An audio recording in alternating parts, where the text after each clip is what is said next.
Hello, everyone. I'm Ryan Chan, CEO and founder of UpKeep. Today, we're taking a deep dive into the mechanics of purchase orders, or POs, as they're often referred to, a crucial component in establishing a purchasing relationship with an outside vendor or contractor. We'll go over what a purchase order is, what it should include, and how it differs from an invoice. By the end, you'll have a comprehensive understanding of why purchase orders are an essential tool for businesses dealing with raw materials or outside services. Now let's get started. Let's dive into the world of purchase orders, or POs as they're commonly known. These are created to kickstart a purchasing relationship with an outside vendor or contractor. If you're a business that uses raw materials or hires outside services, you need to issue purchase orders possibly to multiple vendors. These POs include the quantity, delivery schedule, payment terms, and other crucial information. So, what exactly is a purchase order? It's a document used in commercial transactions that pinpoints the quantity, type, and price for a product or service. Remember, purchase orders are not invoices, but they are legally binding. Now, let's talk about what your purchase order should include. It's crucial for purchase orders to contain detailed information about both your company and the vendor. Fields such as quantity, price, description, taxes, and payment terms must be completed so that both parties are in agreement.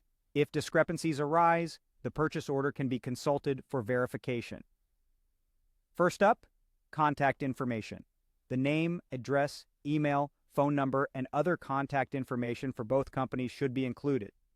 Since the purchase order will be used by both the ordering business and the contractor, contact information is critical for future communication. Next, the PO number. Both the ordering company and the outside vendor will need to track purchase orders, probably within a centralized computer system. Assigning a clear PO number will help both parties access the information quickly and efficiently. If an order involves raw materials, you should include individual SKU numbers on the purchase order. This ensures the correct items are being selected, packed, and invoiced. The purchase order can also be used to cross-check received items. The name of the items, as well as identifying information, such as size, color, or model number, should be listed in further detail. This is often easier to identify than an alphanumeric number or barcode. The number of each item ordered should be listed. Quantities should correspond clearly to the item number and description. This is particularly important if a given quantity is back-ordered or is not currently available. Prices for each item should be listed with the quantity so that both parties can clearly see the original amounts being charged. Typically, discounts or sale amounts are listed elsewhere on the purchase order. Subtotals, taxes, and totals are usually found on the bottom right side of the purchase order. These amounts allow both parties to see the taxes being charged as well as at the grand total of the order.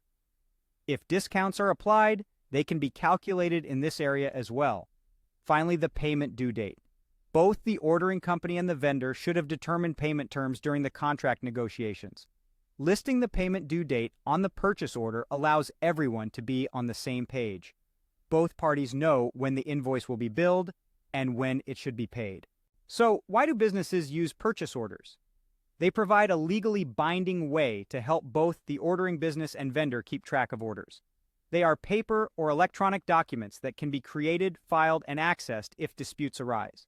They also provide a summary of payment and delivery agreements. Purchase orders are legally binding documents and should be kept either in paper or electronic form. You may need them to prove that an order was delivered or received if disputes come up. Both the purchasing company and the vendor use purchase orders to keep track of transactions over time. Both businesses may want to look at their purchase orders as a whole to save money or increase efficiency. Although agreements and contracts are typically drawn up before a purchase order is issued, the PO provides documentation. If either party cannot recall the terms, they are clearly laid out in the purchase order. Now, let's discuss how purchase orders differ from invoices. Invoices usually follow purchase orders. While POs are initiated to order goods, work order invoices are sent to request payments once goods are received. Buyers send POs while sellers send invoices. Purchase orders and invoices are sent by different companies. The business ordering goods or services initiate a purchase order. The vendor or third-party organization sends the invoice once goods have been shipped. Just like the company issuing the purchase order and invoice are different, so are the requests themselves. Purchase orders ask for items or services to be shipped or performed. Invoices request payment to be sent. Typically, purchase orders are sent at the beginning of a transaction, requesting that goods are sent. Invoices usually follow at a later time once the goods have been received and accepted. Now let's look at an example of a purchase order. Although you can generate a purchase order in a wide variety of systems, using a CMMS can streamline the process. For example, in UpKeep, you can generate a purchase order automatically when your inventory is running low.